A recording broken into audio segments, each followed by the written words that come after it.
Agnes adalah orang yang egois dan suka berfoya-foya. Jadi aku ingin dia menikah secepat mungkin. Tapi di kerajaan ini tidak menerima pernikahan dengan orang dari negara lain. Jadi aku berusaha untuk mencarikan Agnes pasangan dari dalam kerajaan ini. Dan saat itu aku merasa Raymond Spencer adalah pasangan yang sempurna untuk Agnes. Karena Raymond juga bawahanku yang setia dan teman baikku juga. Tapi pandangan para bangsawan juga tidak bagus. Tidak mungkin kita membiarkan gangguan yang mencemarkan kehormatan keluarga kerajaan ini terus terjadi. Raymond menambahkan, seolah benar-benar sudah muak dengannya. Bibir Damian sedikit bergerak saat mendengar ucapan itu.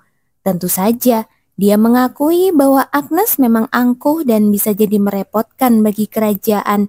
Tapi, sialan kau, sejelek-jeleknya dia tetap perempuan yang menyukaimu. Dan dia juga adikku, seorang putri kerajaan. Apa tidak terlalu berlebihan menghinanya seperti itu? Sejak dulu, meskipun hubungan antar saudara tidak terlalu baik, rasanya tetap tidak enak ketika orang lain mengkritik mereka. Damian berdeham keras mencoba mengalihkan arah pembicaraan. Tapi dia sudah bilang tidak akan mengganggumu lagi kan? Jadi biarkan saja dia. Jangan terlalu memikirkan Agnes. Dan tidak perlu juga mencelanya di depanku. Saya mengerti yang mulia. Raymond menyadari kalau pangeran sedikit kesal. Namun dia tidak meminta maaf ataupun menarik ucapannya. Ia hanya menundukkan kepala dengan ekspresi setia. Para pelayan menjadi panik saat melihat Agnes kembali dalam keadaan berlumuran darah. "Oh, bagaimana bisa seperti ini? Anda tidak terluka kan? Bukannya Anda sedang dalam misi? Apa Anda diserang monster?" Suara kedua pelayan yang panik itu penuh kekhawatiran. Meskipun mereka sering dijahili oleh Agnes, mereka tetap punya rasa peduli karena mereka juga menikmati banyak kenyamanan berkat sang putri. Chloe dan Emma adalah pelayan setiaku. Dua orang ini selalu bergosip dan biasanya selalu ada di lingkaran sosial manapun. Barusan ada kejadian yang cukup serius, tapi untungnya berkat Sir Grey aku bisa selamat.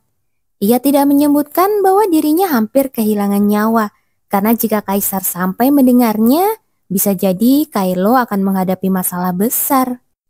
Kylo Grey, bukannya dia yang malah bikin Anda dalam bahaya, Putri?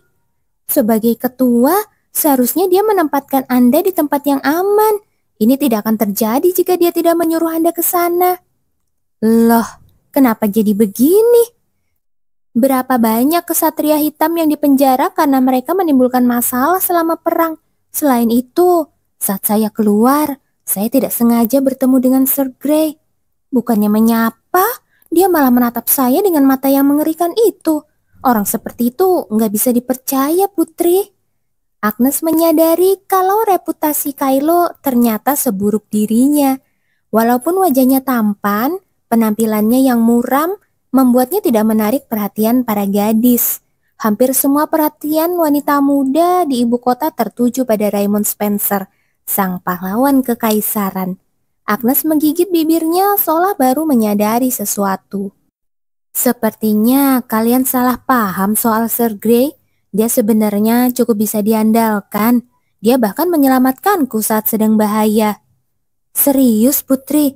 Tapi katanya tadi Anda datang bersama Sir Spencer. Inilah kesempatanku. Agnes menurunkan sudut matanya seolah sedang menahan tangis. Lalu dia berkedip beberapa kali agar matanya tampak berkaca-kaca.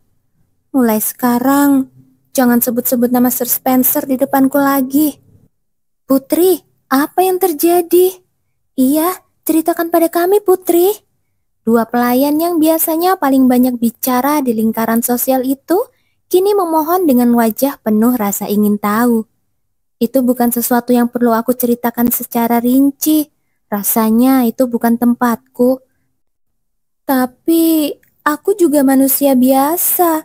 Hatiku juga bisa terluka. Aku sudah lelah. Mulai sekarang, Aku akan menjadi perempuan yang kelelahan dan patah hati lalu menyerah. Sepertinya aku harus istirahat sekarang. Setelah berlumuran darah, aku merasa tidak enak badan. Jangan khawatir Putri, beristirahatlah dengan baik. Untuk pertama kalinya, mereka melihat sisi lemah Agnes. Chloe dan Emma saling menatap dengan mata membesar. Kali ini, Agnes benar-benar mengeluarkan kemampuan akting terbaiknya dan menampilkan sisi paling menyedihkan. Ayo, anak-anak manis, sebarkan rumor ini di kalangan sosial secepatnya. Sebenarnya apa yang terjadi? Putri Agnes yang dulunya selalu seperti burung beo yang menyebut-nyebut nama Raymond setiap kali membuka mulut, sekarang malah meminta agar tidak membahasnya. Emma dan Chloe langsung menyadari pasti ada sesuatu yang terjadi antara mereka berdua. Emma dan Chloe memang menikmati status dan berbagai kemewahan sebagai pelayan Putri Agnes. Tapi mereka juga memiliki perasaan cinta dan benci sekaligus terhadap sang putri. Meski perasaan mereka rumit, baik saat mencela maupun memuji Agnes, mereka melakukannya dengan tulus. Apalagi barang yang Mulia Putri sudah berikan kepada Sir Spencer itu begitu banyak, sampai tidak bisa dihitung kan?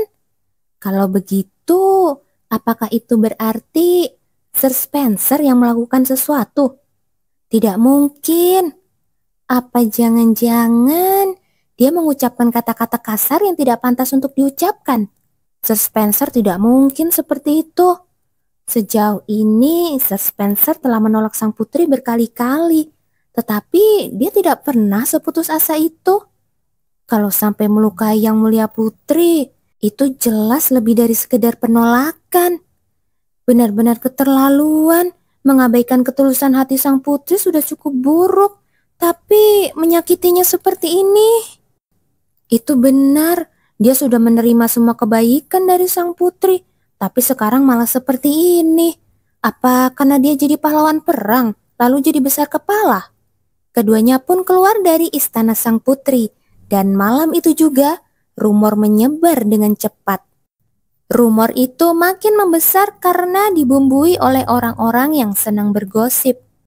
Bukan hanya para pelayan istana, tapi para bangsawan di kalangan sosial juga mulai membicarakannya. Katanya, dia lebih memilih menikah dengan rakyat miskin daripada menikah dengan tuan putri. Kabarnya juga, dia bahkan mengatakan bahwa yang lebih pantas untuk putri bukanlah istana megah, melainkan selokan yang kotor. Dan sekarang, Raymond Spencer menjadi bahan rumor yang cukup panas di kalangan publik. Rumor itu akhirnya sampai ke telinga orang yang tak terduga. Apa? Ada orang dari keluarga Spencer yang menyakiti putriku? Kaisar Alexander yang matanya langsung berbinar tiap kali membicarakan putrinya, langsung marah besar dan menghantam lengan kursi dengan tinjunya. Dasar bajingan!